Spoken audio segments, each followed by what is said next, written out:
The chamber fell silent. Cameras locked in, microphones angled forward, and the room seemed to shrink under the weight of anticipation. Then it happened. A decades-old clip of Justice Ruth Bader Ginsburg flickered onto the screen, her unmistakable voice filling the space with an authority that once commanded the entire nation. Her words were sharp, definitive, and chosen for a singular purpose: to cut through noise, to silence doubt. But here, in this moment, they weren't invoked as a tribute, they were weaponized. Opponents leaned back smugly in their chairs, their lips curled in self-satisfaction as if they had delivered the knockout punch before the bell had even rung. To them, RBG's voice was a ghostly ally from the past, summoned to corner Representative Jasmine Crockett, to frame her as unworthy, outmatched, and crushed under the shadow of an icon. The message was clear: you don't belong. The clip replayed. Again, like a hammer striking an anvil, each repetition meant to drive the point deeper. Members in the room exchanged knowing glances, their smirks daring Crockett to rise after such a blow. The arrogance was palpable, the setup complete. They weren't simply quoting history, they were rewriting it in real time, hoping to turn a legacy into a weapon of humiliation. And yet, beneath the surface of that silence, another energy brewed. Viewers watching at home leaned closer to their screens. Young women, immigrants, dreamers, people who knew the sting of their pulse quickened. They had seen this story before, the attempt to erase, to belittle, to shut down a rising voice with the heavy hand of tradition. But they also knew something else. Crockett was not one to shrink. Her eyes did not waver. Her hands did not tremble. She listened, absorbing every syllable of Ginsburg's words, aware of their weight, but even more aware of the twisted intentions behind their use. The lawmakers thought they had trapped her, sealed her fate with the voice of a giant. But history has a funny way of flipping scripts, because no one in that room, not even the smug lawmakers reveling in their trap, could have predicted how Jasmine Crockett would respond next. To understand why this moment mattered, you have to look past the chamber itself. The choice to resurrect Ruth Bader Ginsburg's words wasn't random, wasn't casual, it was surgical. In American political theater, there are few figures whose legacy carries the gravity of RBG. She was the voice of dissent, the champion of gender equality, the jurist who became an icon not only for her opinions, but for her unshakable integrity. Her words were sacred, carved into the moral DNA of progressives everywhere, and that is precisely why they were chosen. If her words could be reframed to stand against Jasmine Crockett, a young black congresswoman, unapologetic in her voice, fierce in her convictions, then the message would sting deeper than any ordinary rebuke. It wasn't just about Crockett. It was about warning every rising figure who dared to challenge entrenched power. Even your heroes can be turned against you. This was political chess disguised as debate. The lawmakers who queued up the clip weren't aiming for dialogue. They wanted symbolism. They wanted to hijack the moral authority of RBG, wrap themselves in her robes, and corner Crockett under the weight of history. Because if Ginsburg's words could be weaponized to paint Crockett as reckless, misguided, or unworthy, then the damage wouldn't stay confined to that room. It would ripple outward into headlines, into sound bites, into the very narrative of who deserves to lead. But here's where the stakes sharpen. For millions watching, especially women, immigrants, and those who have always fought for a place at the table, Crockett's silence, or worse, her defeat, would have confirmed a bitter truth: that the establishment always wins. That no matter how brilliant, no matter how prepared, your story can still be twisted, your worthiness still challenged. By those who sit smugly behind the walls of privilege. Crockett knew this.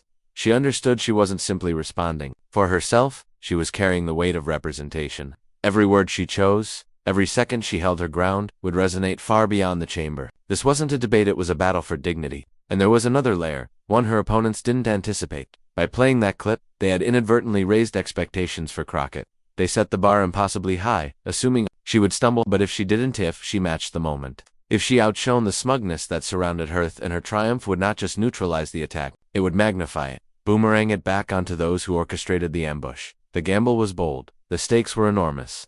Because Crockett wasn't just defending herself against a misused legacy, she was stepping into a duel with the very narrative of American progress.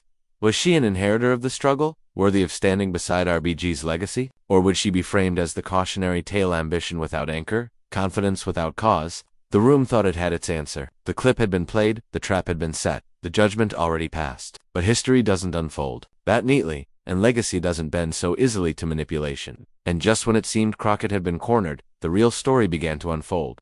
To grasp the venom behind this moment, we have to pull back the curtain and look squarely at those who engineered it. These weren't neutral players reciting history. They were political antagonists who thrive on distortion, who see debate not as a path to truth but as an arena for spectacle. The figures who queued up the Ginsburg clip knew exactly what they were doing.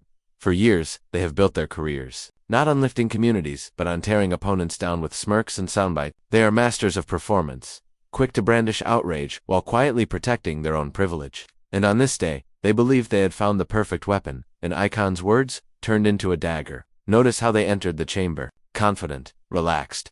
Their whispers filled the air like smoke before a fire. They didn't just want to debate Jasmine Crockett, they wanted to embarrass her, to create a viral clip where she looked rattled, diminished, out of her depth. They banked on the arrogance of tradition, on the belief that invoking a revered figure like RBG would make Crockett shrink in comparison. It's a tactic as old as politics itself. Take the legacy of a trailblazer, twist it, and hurl it like a spear at the very people that legacy was meant to empower. These antagonists didn't care about RBG's values. They cared about leverage. They wanted to look like the guardians of history, even as they desecrated it in real time. And this wasn't their first move in such a game. Time and again, they've leaned on hypocrisy, preaching respect for institutions while undermining them when convenient, professing allegiance to equality while dismissing those who dare claim it for themselves.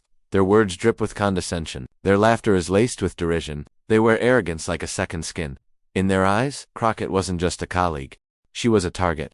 A young, outspoken black woman in Congress, a combination that unsettled them more than they would ever admit. They saw her presence as a challenge to their comfort, her confidence as a threat to their authority. So they reached for the heaviest club they could find, the words of Ruth Bader Ginsburg. But arrogance blinds in their eagerness to watch Crockett falter. They overlooked something essential. History doesn't bend to cynicism. Justice doesn't serve as anyone's prop. And the very words they believed would humiliate her could just as easily be reframed into a mirror, reflecting their hypocrisy back at them. Viewers watching could feel it, the smugness dripping from every gesture, every self-satisfied smirk. The performance was transparent, the cruelty barely concealed. And for those who know the sting of being underestimated, who have endured the smirks and the dismissals, it hit a nerve. Outrage bubbled, hearts pounded. The injustice of watching legacy weaponized for cheap theatrics made the air heavy with anger. The antagonists believed they had the upper hand. To them, this was strategy. But to the millions tuning in, it was more than politics, it was personal. It was watching history distorted before their eyes, dignity mocked, progress threatened. They had cast themselves as the smug villains of the story without realizing it. They thought they were directors, orchestrating Crockett's downfall, but what they had really done was set the stage for their own unraveling. Because history has a way of turning weapons back on those who wield them.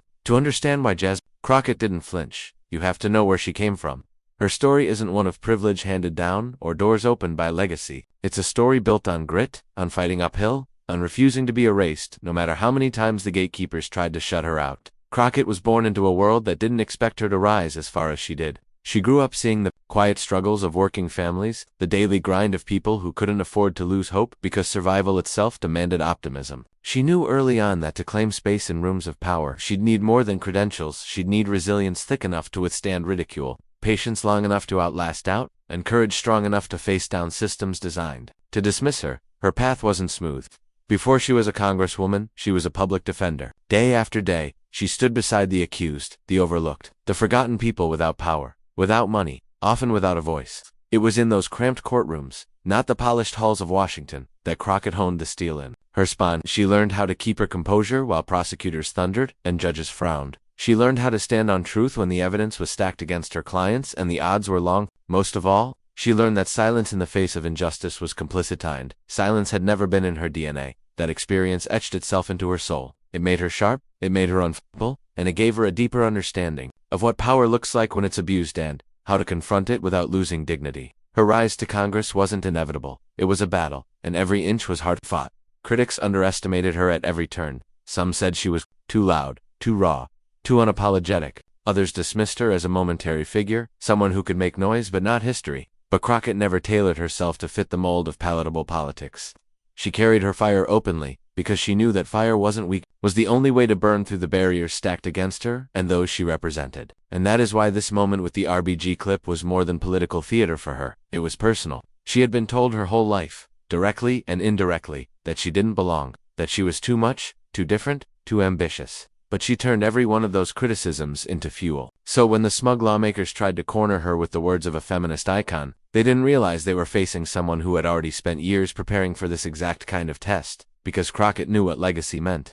She knew that RBG's fight for equality wasn't meant to be preserved in glass and used as a prop. It was meant to live, to breathe, to be carried forward by new voices in new battles. She knew the weight of history, and she wasn't afraid of it. She was ready to meet it head-on, to honor it not with silence or submission, but with strength. And so she sat there in the chamber, calm, collected, her eyes steady. She didn't interrupt. She didn't roll her eyes or fidget.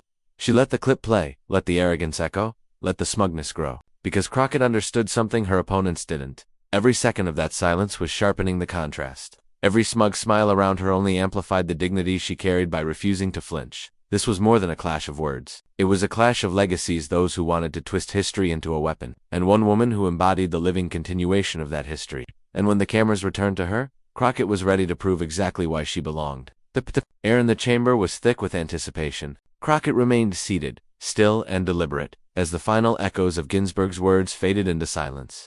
Around her, the smugness was almost theatrical, lawmakers leaning back in their chairs, smirking as if the victory had already been sealed. A few whispered to each other, convinced they had cornered her.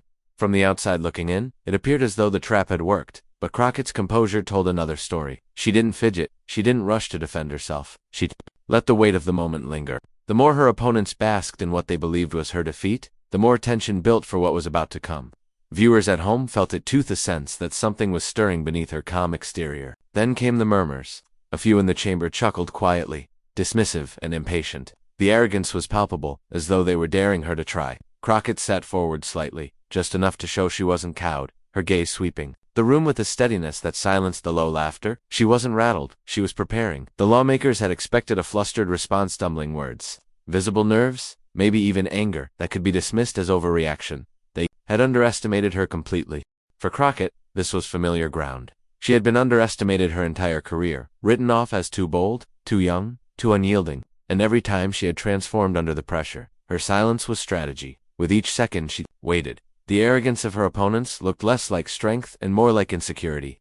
The chamber's energy shifted almost imperceptibly. The smirks looked forced now, the whispers a little too hurried. Crockett's stillness was unnerving, her restraint more powerful than any immediate outburst could have been, and for those watching, the anticipation was electric. People leaned in closer to their screens, phones buzzing with live reactions, the tension rising as if the whole country was waiting for a starting gun. This was no longer just a replay of RBG's words. It had become a countdown to response. The lawmakers didn't see it yet. They believed they had written the ending before she had even spoken. But the truth was, the moment was only just beginning. Crockett adjusted her microphone, leaned forward with calm precision, and drew a breath. And then, she leaned forward, and the takedown began. Jasmine Crockett leaned into the microphone, her posture steady, her voice measured. She did not rush, she did not stumble. She let the silence stretch for a heartbeat longer, forcing every eye in the chamber and every viewer at home to lock onto her. Then, with calm precision, she began. "I know why that clip was played," she said, her tone smooth, almost disarmingly composed, "and I know what some of you hoped it would mean. But let's be very clear about something. Ruth Bader Ginsburg's words were not written as a shield for arrogance. They were not spoken to be twisted into weapons against the very people fighting for the same justice she devoted her life to." The smug faces around the chamber shifted, ever so slightly. A few eyes narrowed. A chair creaked. The certainty that had filled the room began to erode. Crockett pressed on, her cadence deliberate, her voice rising with the authority of someone who understood both history and her place within it.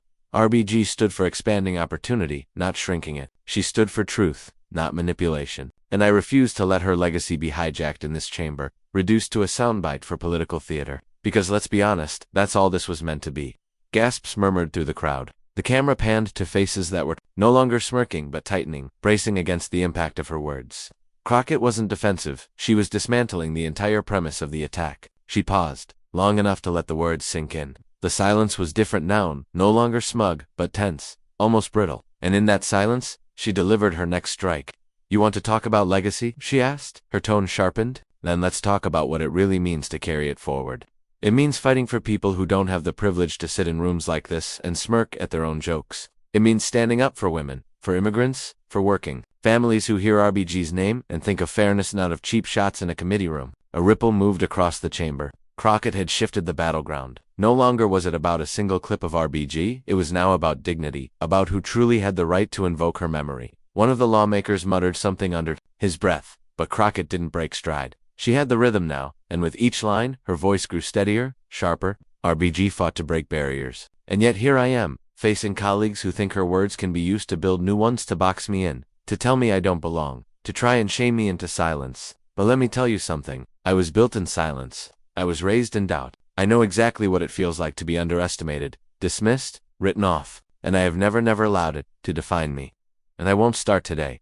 The chamber was still. Viewers at home could feel their own pulse quicken. the words landing like blows against the arrogance that had hung so heavily minutes earlier. Social media began to light up. Clips were being clipped. Even as she spoke, captions drafted, hashtags forming. Crockett wasn't done. She leaned closer to the microphone, her voice dropping slightly, forcing everyone to listen harder. "You thought this clip would silence me, but what you didn't count on was that it only reminds me of what I stand for. You see, legacy isn't about repeating words from the past, it's about honoring them with action in the present. And I am here, every single day, to do exactly that."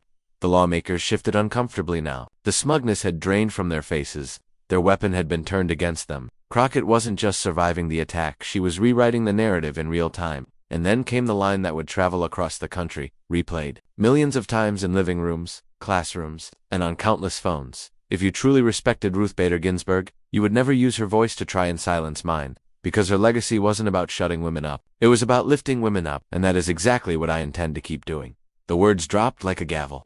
The chamber froze. Even her critics couldn't hide the flicker of discomfort on their faces.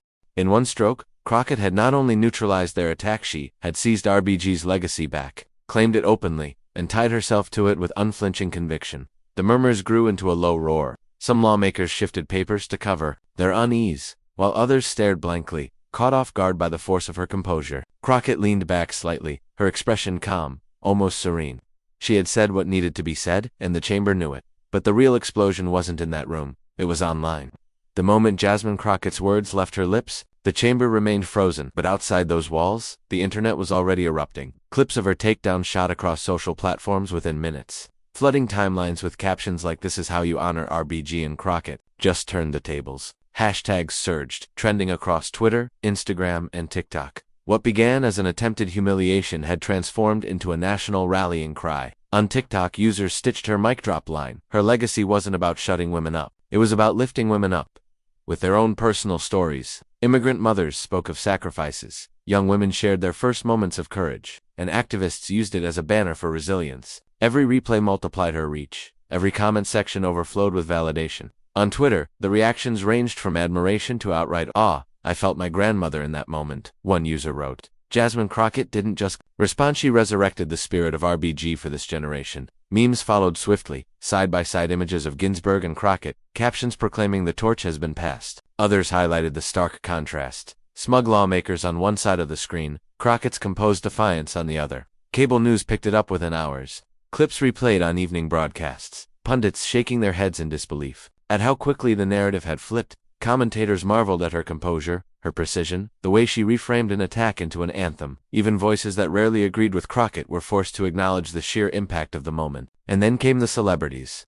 Prominent figures posted their support, some with one-word captions, "chills" or "queen," while others wrote lengthy threads about what it meant to see dignity triumph over distortion in such a public arena. The resonance was unmistakable. Crockett had not only defended herself, she had created a cultural moment. The ripple effects reached beyond admiration. For many, her response wasn't just about politics. It was about identity, belonging, and pride. Immigrants saw their struggles validated, women saw their voices affirmed, and countless viewers who had ever been underestimated felt vindicated. Crockett's words became theirs, her strength a proxy for their own resilience. Her opponents hadn't anticipated this. They expected a soundbite they could replay as evidence of weakness.